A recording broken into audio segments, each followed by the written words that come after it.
Eu queria saber a sua visão sobre o pastor ter o ministério parcial, né? Que não é o ministério integral.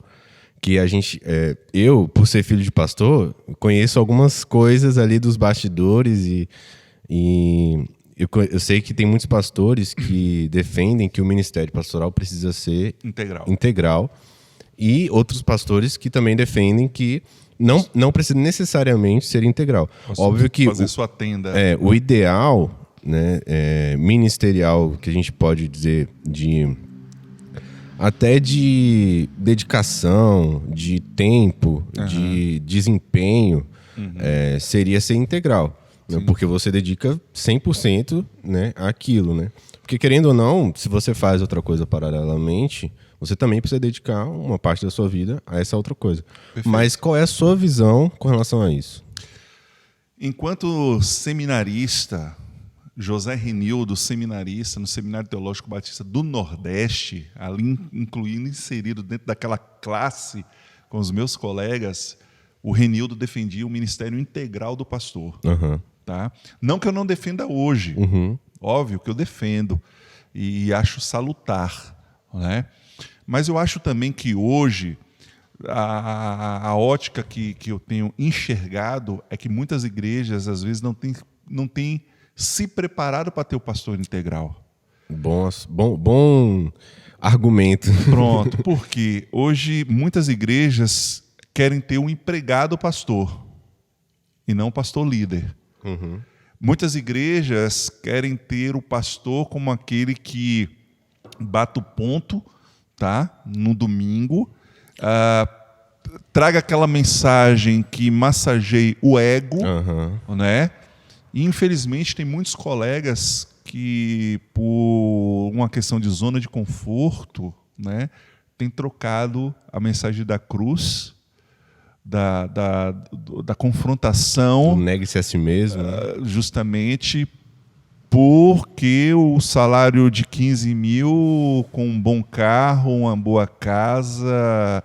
Bom, eu não mexo com ninguém, ninguém vai mexer comigo. Os elogios, né? Os elogios, entendeu? É uma visão que eu tenho no dia atual. Sim. E por que, pastor Renildo, essa questão de você também defender a questão do pastor que trabalha, né, secularmente e tem um ministério? Sim. Eu entendo assim, Gabriel, quando você, como pastor, prepara a sua igreja e tem uma equipe ministerial bem desenvolvida, porque nós somos chamados, né? Jesus chamou os homens para serem pescadores de almas. Sim. Não é verdade? Eu digo que hoje eu, como pastor e como qualquer líder, eu preciso pegar a tarrafa e ensinar aos meus irmãos, a jogar a tarrafa também e pegar o peixe. Sim. Porque a igreja não pode ser dependente, né, do pastor. Perfeito. Precisa ser dependente de Deus. E aí o pastor precisa construir essa consciência e essa dinâmica de dependência da igreja de Deus. Justamente. Né? E assim, eu não sei aquilo que eu vou falar, com certeza vai mexer com os brios de muita gente. Não, mas isso entendeu? Isso não tem nenhum problema, porque a divergência, ela contribui para o crescimento. Justamente, né? Justamente.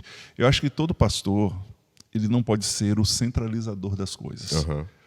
Ele precisa... Eu aprendi isso desde da minha ótica. Por exemplo, o meu TCC foi baseado em uma igreja com propósitos. Não é? Quando eu li aquele livro, eu busquei entender o processo da igreja com propósito. Tem gente que não concorda. Tem gente que não entende que a igreja de City Black, que a experiência daquele pastor é uma experiência, óbvio, cada um tem que adaptar a sua situação. Sim. Não é? Mas eu olhei e falei assim, poxa, o que aquele camarada faz? Porque uma igreja, eu entendo que hoje a igreja ela precisa... Antigamente, eu falava muito que a igreja, se nós tivéssemos uma igreja pequena e coesa, era perfeita. Mas eu estava indo de encontro àquilo que o Senhor fala. A igreja ela tem que crescer. A igreja ela precisa explodir. Mas ela precisa explodir de maneira sadia. Ela é um organismo, né? Justamente, é o corpo de Cristo. Justamente. E um organismo, ele se desenvolve, ele cresce, né? Justamente. Ela precisa crescer de maneira sadia. cada membro, cada pessoa dentro da igreja, ela precisa ser desenvolvida e desafiada. Sim.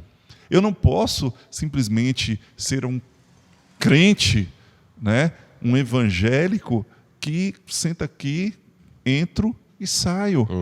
Então, nossas igrejas, meus irmãos e Gabriel, nossas igrejas estão cheias desse tipo de gente. Pessoas que entram e saem, simplesmente assim, porque não querem nenhum envolvimento. Sim, sim. Né? Eu assisti um seriado eu esqueci o nome agora do seriado, do médico, New Amsterdã, o nome do seriado. É um seriado que passa no hospital, etc. E logo no início, a primeira pergunta que aquele médico que veio administrar o hospital faz, que mudou completamente a forma de agir, tanto dele para com a equipe médica e o hospital, quanto a equipe médica e o hospital para com ele, a pergunta foi: o que eu posso fazer por você? E essa pergunta é uma pergunta que exige de nós uma mudança de atitude e faz com que nós venhamos a nos comprometer com quem nós fazemos essa pergunta. Sim.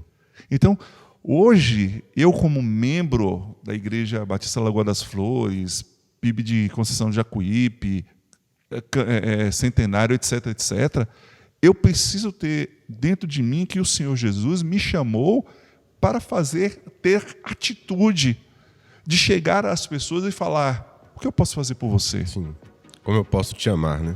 Como eu posso te amar? Como eu posso te servir? Como eu posso te servir? Porque é justamente o que Jesus disse, né? Sobre os 2 mandamentos principais que resumem a lei. Amar a Deus e amar ao próximo. Perfeito.